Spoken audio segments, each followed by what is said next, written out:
Desculpe pela interrupção, então vou dar procedimento à segunda parte, né, dessa nossa videoaula, e eu vou continuar falando então sobre as próximas gerações românticas, né? Vamos falar sobre a segunda geração, que ela é também conhecida como a geração ultra-romântica, né? Então, nela, as características românticas, elas são levadas às últimas consequências, é a angústia, a dor, o escapismo, a infância e a morte, né? Então, esses se tornam, né, temas, o tema central da segunda geração romântica, que também é chamada de mal do século. Entre os autores, né, de destaque da segunda geração romântica, nós temos Álvares de Azevedo e Casimiro de Abreu, né? Então, Álvares de Azevedo, na verdade, ele foi o maior representante do mal do século. Então, seguindo de Casimiro de Abreu. Então, há ainda nesse período outros autores, como Junqueira Freire e Fernandes, né, Fernandes Varela, que também levaram ao extremo essas características românticas, né? Contam as más lágrimas que os jovens poetas dessa geração, basicamente estudantes de direito de Largo, São Francisco, em São Paulo, amavam umas festinhas. Até aí tudo bem. Qual é o jovem que não amava, né? Que não ama uma festinha, não é mesmo? É, mas você sabe, na verdade, por exemplo, esse tipo de grupo de jovens onde eles faziam essas festas, na verdade eles faziam essas festas nos cemitérios da cidade, ok? Então contava-se que numa dessas festas no cemitério da Consolação, os jovens, né, coroaram uma prostituta como a rainha dos mortos, com caixão e tudo mais, e que uma rainha tinha direito. Mas no final da festa, né, qual não foi a surpresa do jovem? O pobre infeliz realmente tinha morrido de tanto medo. Então, coincidência ou não, todos os autores mais significativos desse período morreram antes dos 24 anos de idade. Brincadeiras à parte. Então veja agora um dos textos mais conhecidos da segunda geração romântica, que é um texto de Álvares de Azevedo, que fala assim: se eu morresse amanhã, viria ao menos fechar meus olhos, minha triste irmã. Minha mãe de saudades morreria, se eu morresse amanhã. Quanta glória presinto em meu futuro, que a aurora de porvir é que amanhã eu pudera chorando essas coroas, se eu morresse amanhã. Né? Interessante, né? Já Casimiro de Abreu, ele é outro autor desse movimento, em sua obra destaca-se o pessimismo, né, característico do mal do século, e o saudosismo, não só da terra natal, mas também da infância, né? Foi um dos poetas mais populares do romantismo, na verdade, né, gente? Então, principalmente pela linguagem fácil e pelo lirismo ingênuo de suas poesias.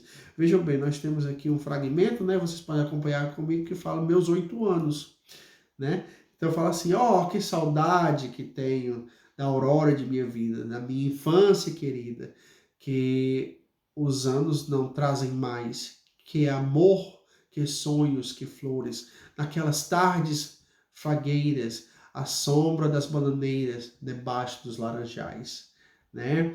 Então aí um fragmento legal de Casimiro de Abreu, que fala então sobre suas obras, né? E por fim, gente, vamos fechar nossa aula de hoje com chave de ouro, falando sobre a terceira geração romântica, tá? Então, a terceira geração romântica, ela é marcada pelo aprofundamento do espírito nacionalista, do liberalismo e da poesia social libertária, né? Esse período era também chamado de condoreiro.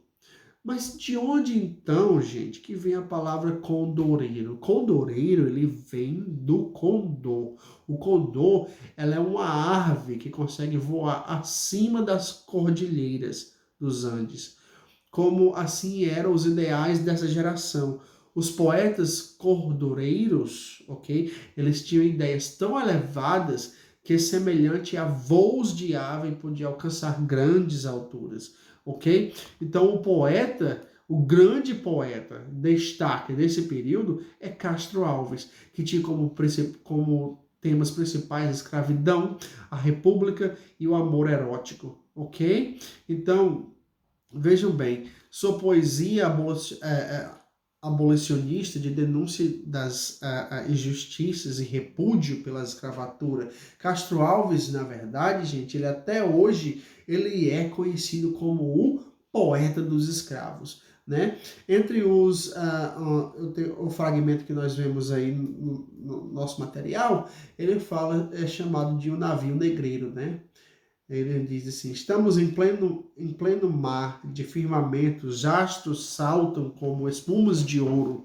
O mar, em troca, acende as ardentias constelações do líquido tesouro. Era um sonho dantesco, o tombadilho que das luzenas avermelha o brilho. Em sangue a se banhar, tinir de ferros, estalar do açoite, legiões de homens negros como a noite, horrendos a dançar, negras mulheres suspendendo as tetas, magras crianças cujas bocas pretas rasga o sangue das mães, outras moças nuas e espantadas, no turbilhão do espectros arrastadas em ânsia e mágoas vãs. Levantai-vos, heróis do novo mundo, adrada, arranca este pendão dos ares, Colombo, fecha as portas dos teus mares, né? Então, bela pedaço de leitura, né? Escrita por Castro Alves. Então, não jamais esqueçam, gente, que o romantismo em nosso país ele foi um movimento responsável pela manifestação de uma literatura genuinamente brasileira, né? E quão gostoso é a literatura brasileira, quão gostoso é nós aprendermos mais a respeito de nossos poetas, de nossas poesias, de nossos autores, né, da linda literatura brasileira, ok? Eu o convido agora a ler o seu material, a fazer anotações. Próxima aula nós iremos resolver alguns exercícios que são referentes a esse assunto. Mas no demais eu fecho minha aula hoje convidando-os para que vocês conheçam o conteúdo, para que assim possamos colocar em prática em nossa próxima aula, ok? Desde já um forte abraço e vamos estudar. Até mais. Tchau.